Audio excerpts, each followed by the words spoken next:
ఒకరోజు పరశురాముడు దర్భలు పండ్లు తీసుకురావడానికి అరణ్యంలోకి వెళ్ళాడు. అదే సమయంలో కార్తవీర్యార్జునుడు జమదగ్ని ఆశ్రమంకు వచ్చి ఆకలేస్తుంది, ఆతిథ్యమివ్వమని అడిగాడు. కార్తవీర్యార్జునుడు ఎంత బలవంతుడో తెలుసుకుందాం. ఒకరోజు కార్తవీర్యార్జునుడు నదిలో తన భార్యలతో జలక్రీడలు ఆడుతున్నాడు. అదే సమయంలో రావణాసుడు పుష్పక విమానంలో వెళ్తున్నాడు. అయితే అతనికి ఒక అలవాటు ఉంది. ప్రదోష వేళ అయితే అతను ఎక్కడ ఉంటే అక్కడే కిందికి దిగి ఇసుకతో లింగం చేసి పూజ చేస్తాడు. నది ఒడ్డున దిగి స్నానం చేసి ఇసుకతో లింగం చేసి పూజ చేస్తున్నాడు. అదే సమయంలో కార్తవీర్యార్జునుని భార్యలు కార్తవీర్యార్జునితో ఇలా అన్నారు: నీకు 1000 చేతులు ఉన్నాయి కదా, నది ప్రవాహం అంతటిని ఆపేయగలవా అని అడిగారు. అప్పుడు కార్తవీర్యార్జునుడు 1000 చేతులు అడ్డుపెట్టాడు. దానితో ఆ ప్రవాహం వెనక్కి వెళ్ళి ఇసుకలింగాన్ని తాకగానే ఇసుకలింగం కరిగిపోయింది. వెంటనే రావణాసుడు తన భటులను ప్రవాహం ఎందుకు పెరిగిందో తెలుసుకోమన్నాడు. ఆ భటులు కార్తవీర్యార్జునుడు తన భార్యలతో జలక్రీడలు ఆడుతున్నాడు అని చెప్పారు. రావణాసుడు కోపించి కార్తవీర్యార్జునుని 1000 చేతులు నరుకుతా అని యుద్ధానికి వెళ్ళాడు. ఆ రావణాసుని చూసిన కార్తవీర్యార్జునుడు రావణాసుని చేతిలో పట్టుకొని యుద్ధం చేయకుండా తీసుకువెళ్లి ఒక రూములో వేశాడు. పులస్త్య బ్రహ్మగారు తన మన్వడు అయిన రావణాసుని విడిపించుకోవడానికి చతుర్ముఖ బ్రహ్మగారిని తీసుకొని కార్తవీర్యార్జునుడి దగ్గరికి వచ్చి వదిలిపెట్టమని కోరాడు. కార్తవీర్యార్జునుడు వదిలేశాడు. అంత శక్తి గలవాడు కార్తవీర్యార్జునుడు. అప్పుడు జమదగ్ని తన దగ్గరున్న కామధేను పాలతో తయారు చేసిన పదార్థాలను కార్తవీర్యార్జునునికి తన సైన్యానికి ఇచ్చాడు.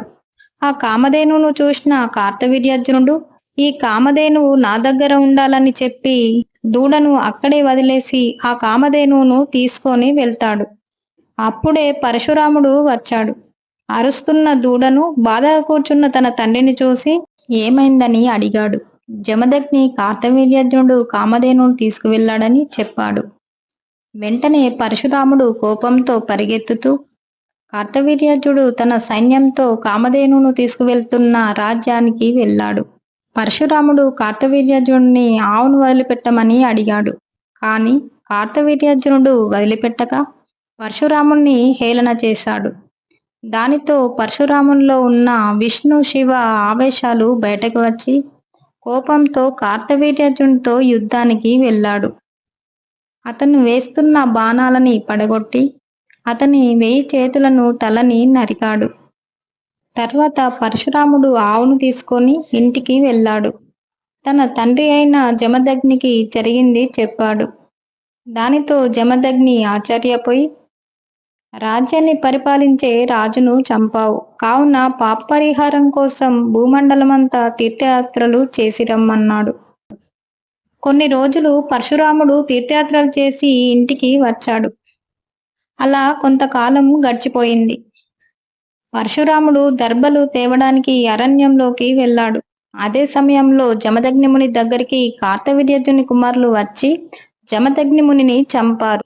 దానితో రేణుకాదేవి ఏడుస్తూ పరశురాముణ్ణి భార్గవరామ అంటూ 21 సార్లు పిలిచింది. వెంటనే పరశురాముడు వచ్చి తన తండ్రి గారిని అలా చూసి తన తల్లిని ఎవరు చంపారు అని అడిగాడు. రేణుకాదేవి కార్తవీర్యార్జుని కొడుకులు చంపారు అని చెప్పగా పరశురాముడు తన తల్లి రేణుకాదేవితో ఇలా అన్నాడు: నేను లేనిది చూసి తండ్రి గారిని చంపారు, కావున ఈ క్షత్రులు బ్రతకకూడదు.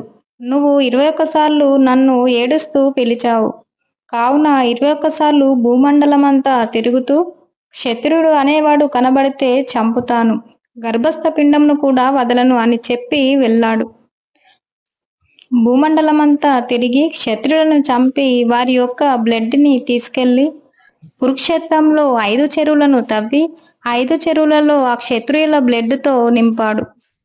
కొంతకాలం తర్వాత పరశురాముడు అశ్వమేధ యాగం చేసి భూమిని మొత్తం దానం చేయాలనుకున్నాడు. కశ్యప ప్రజాపతికి దానం చేశాడు. కశ్యప ప్రజాపతికి పరశురాముని శక్తి తెలుసు. పరశురాముడితో ఇలా అన్నాడు: నువ్వు నాకు భూమి దానం చేశావు కదా, ఇక్కడ నువ్వు ఉండకూడదు, దక్షిణం వైపు ఎల్లు అని చెబుతాడు. అప్పుడు పరశురాముడు దక్షిణం వైపు మహేంద్రగిరి పర్వతంపైకి వెళ్ళాడు. అయితే పరశురాముడు మహేంద్రగిరి పర్వతంపై కూర్చొని ఉన్నప్పుడు పులి తరుముతున్న ఒక బాలుణ్ణి రక్షించాడు. ఆ బాలుడే పరశురాముడికి గొప్ప శిష్యుడు అయ్యాడు. అతని పేరు అకృతవర్ణుడు. పరశురాముడు కశ్యప ప్రజాపతికి భూమిని దానం చేసి అతని దగ్గర ఉన్న వస్తువులను ప్రజలకు దానం చేశాడు. అదే సమయంలో ద్రోణాచార్యుడు చాలా పేదరికంలో ఉన్నాడు. పరశురాముడిని దానం అడిగేందుకు వెళ్ళాడు. అప్పుడు పరశురాముడు ఇలా అన్నాడు: నా దగ్గర నా శరీరం, ధనుర్వేదం తప్ప ఏమీ లేవు అని చెప్పాడు. ద్రోణాచార్యుడు ధనుర్వేదమును అడిగాడు. పరశురాముడు ధనుర్వేదం అంతటిని ద్రోణాచార్యునికి నేర్పించాడు. ఒకరోజు కర్ణుడు వచ్చి ద్రోణాచార్యును బ్రహ్మాస్త్రాన్ని నేర్పించమని కోరాడు. కానీ ద్రోణాచార్యుడు కర్ణుడు సుతుడు కారణంగా నేర్పించలేదు. కర్ణుడు ద్రోణాచార్యుడు గురువైన పరశురాముడి దగ్గరికి వెళ్ళాడు. పరశురాముడు కర్ణుణ్ణి నువ్వు ఎవరు అని అడిగాడు. అప్పుడు కర్ణుడు బ్రాహ్మణుణ్ణి అని చెప్పాడు. దానితో కర్ణుని మాట నమ్మి పరశురాముడు బ్రహ్మాస్త్రంతో పాటు భార్గవాస్త్రం కూడా నేర్పించాడు. ఒకరోజు పరశురాముడు తన శిష్యుడు అయిన కర్ణుని తొడపై తల పెట్టుకొని పడుకున్నాడు. ఆ సమయంలోనే దంసుడు అనే ఒక రాక్షసుడు, అతను ఒక శాపం వల్ల చిన్న పంది పిల్ల రూపం పొందాడు. అయితే ఆ పంది రూపంలో ఉన్న దంసుడు కర్ణుని తొడను కరిచాడు. అయినప్పటికీ కర్ణుడు తన గురువు అయిన పరశురాముడు నిద్రభంగం కాకూడదని అలాగే తొడ కదవకుండా ఉన్నాడు.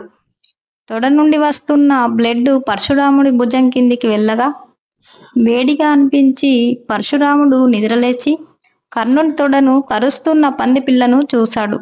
దానితో పరశురాముడి తేజస్సుకు ఆ పంది పిల్ల అక్కడే కాలిపోయింది. పరశురాముడు కర్ణుని ఇలా అడిగాడు: నీవు ఎవరు? ఇంత గాయమును బ్రాహ్మణుడు తట్టుకోడు, క్షత్రుడైతేనే తట్టుకుంటాడు. నువ్వు ఎవరు చెప్పు అని అడిగాడు.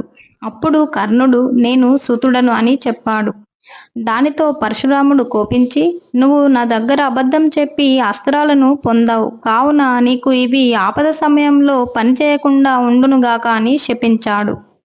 అందుకే కర్ణునికి మరణ సమయంలో బ్రహ్మాస్త్రం గాని భార్గవాస్త్రం గాని గుర్తుకు రాలేవు.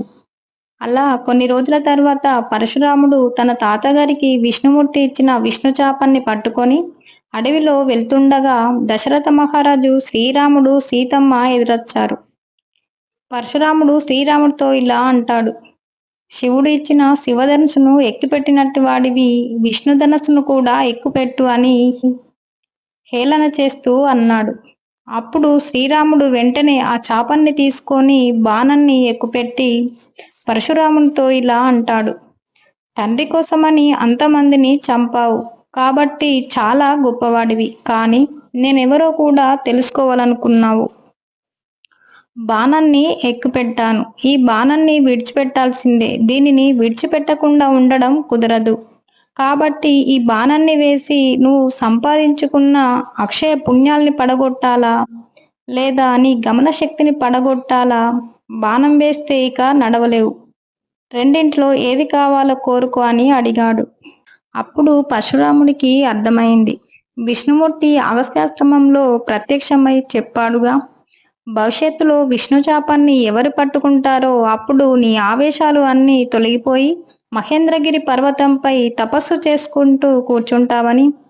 అందుకే రాములవారు విష్ణుమూర్తి అవతారం రాములవారు వచ్చారు, లోకానికి నా అవసరం లేదు అని అనుకొని శ్రీరామునితో ఇలా అన్నాడు: నా పాదములను కొట్టేస్తే నాకు గమన శక్తి ఉండదు. నేను రాత్రి అయితే ఇక్కడ ఉండకూడదు. భూమిని కశ్యప ప్రజాపతికి దానం చేశాను, కావున నా పాదాలను కొట్టకు. నేను సంపాదించుకున్న అక్షయ పుణ్యాలను కొట్టేసే అని అన్నాడు. అప్పుడు శ్రీరాముడు విష్ణుచాపం నుండి బాణాన్ని విడిచిపెట్టగా పరశురాముడు తపస్సు చేసి సంపాదించుకున్న పుణ్యాలతో పాటు తేజస్సు కూడా క్షీణించిపోయింది. తరువాత పరశురాముడు మహేంద్రగిరి పర్వతంపైకి వెళ్ళిపోయాడు.